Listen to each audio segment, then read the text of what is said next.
Today खबर की video में एक बार फिर से खुशामदीद। क्या आप जानते हैं हिटलर ने अपनी जिंदगी के आखिरी दिन शादी रचाई, जश्न मनाया और फिर खुद को गोली मार ली। अप्रैल 1945 के बाद हिटलर की जिंदगी का वाहिद मकसद अपनी मौत की तैयारी करना था। 25 अप्रैल को इन्होंने अपने बॉडीगार्ड हेंस लंच को फोन किया और कहा, मैंने खुद को गोली मार ली है, तुम मेरी लाश को चांसलर के बाग में ले जाओ और इसे आग लगा दो। मेरी मौत के बाद कोई मुझे ना देखे और ना ही मुझे पहचान पाए। बॉडीगार्ड को इन्होंने मजीद ताकीद की कि उसके बाद तुम मेरे कमरे में वापस जाओ और मेरी वर्दी, मेरे कागजात, हर वो चीज जो मैंने इस्तेमाल की है उसे इकट्ठा करो और इस सब को आग लगा दो। अपने जिंदगी के आखिरी अयाम में हिटलर 25 फीट जेर जमीन बनाए गए एक बंकर में रहते थे। वो चांसलर के बाग सिर्फ उस वक्त जाते जब उन्हें अपने प्यारे कुत्ते ब्लोडी को टहलाना होता। आखिरी अयाम में हिटलर सुबह 5-6 बजे सोने जाते और दोपहर को उठते थे। हिटलर की जाती माविन रोडी जंगा आखिरी लम्हे तक हिटलर के साथ इस बंकर में थी। इस वक्त हिटलर के वजीर दिफा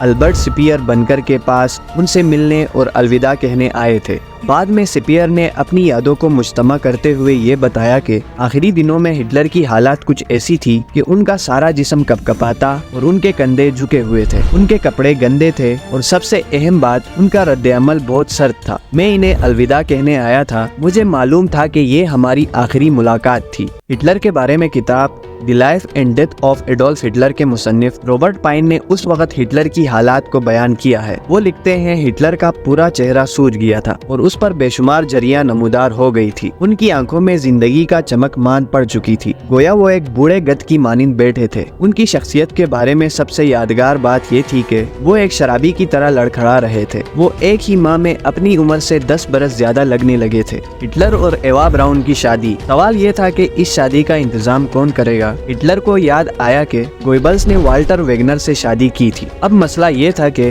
उसे कहाँ ढूंढा जाए। एक सिपाही बड़ी मुश्किल से उन्हें हिटलर के बंकर पर लाया था, लेकिन वो इनकी शादी का सर्टिफिकेट अपने साथ लाना भूल गए थे। वो सर्टिफिकेट लेने के लिए वापस अपने घर चले गए। रूसी फौजियों की तरफ से शदीद गोलाबारी जारी थी। सड़कों पर मलबे के ढेर लगे हुए थे। शादी की तकरीब शुरू होने ही वाली थी। गोइबल्स ने बतौर हिटलर के गवाह के दस्तखत किए, जबकि बोरमैन एवा ब्राउन का गवाह बन गया था। इनकी शादी के सर्टिफिकेट पर 29 अप्रैल की तारीख दर्ज थी, लेकिन ये तारीख गलत थी क्योंकि रात के 12:25 का वक्त था, लिहाजा इसे 30 अप्रैल होना चाहिए था। शादी की दावत में हिटलर के 2 जाती मावनीन और इनका सब्जीखोर बावर्ची बोरमैन गोइबल्स, मैग्डा गोइबल्स, जनरल कर्बस, जनरल ब्रेकडोर्फ ने शिरकत की थी। एवा हिटलर की सेहत के लिए सब ने जाम उठाकर नेक ख्वाहिशात का इजहार किया। एवा ने उस दिन बहुत शराब पी थी, लेकिन हिटलर ने सिर्फ एक घूंट लिया और पुरानी यादों को ताज़ा करने लगा। इसने गोइबल्स की शादी भी याद की, लेकिन फिर अचानक उनका मिजाज बदल गया और उन्होंने कहा सब खत्म हो गया। इस वीडियो का पार्ट 2 देखने के लिए हमारे चैनल का विजिट करें।